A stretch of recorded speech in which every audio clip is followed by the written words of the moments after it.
Твари на исходе, градус падает вниз.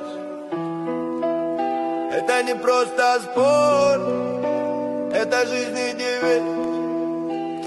Конец января, календарь замерзал. Адам собрал вещи, он долго мечтал. Ни пляж и ни пальмы, ни теплый песок, а северный ветер, что бьет прямо в висок. Баул на багажнике, шипы на колесах, ответы на все ледяные вопросы. Он выбрал маршрут, где не ходят трамваи, где птицы от холода в небе сгорают.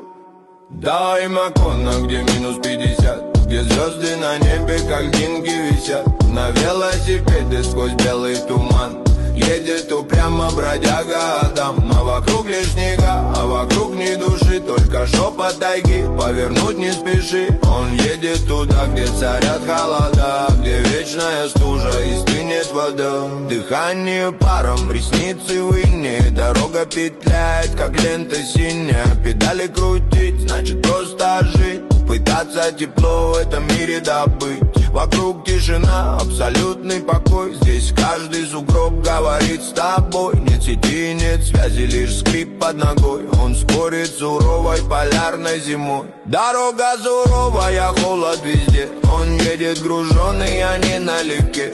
Холодный январь и суровый февраль, пусть душу покинет хандра и печаль.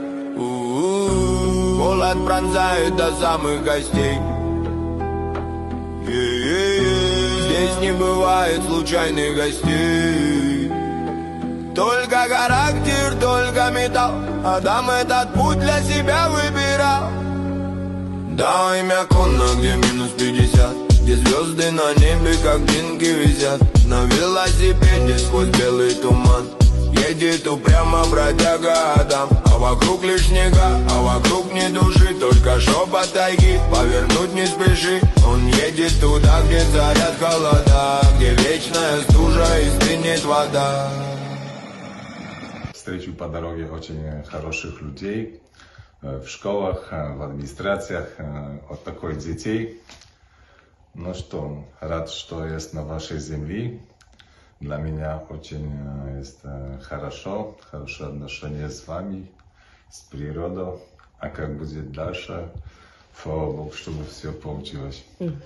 Большое спасибо, и дай Бог, что до встречи за несколько времени.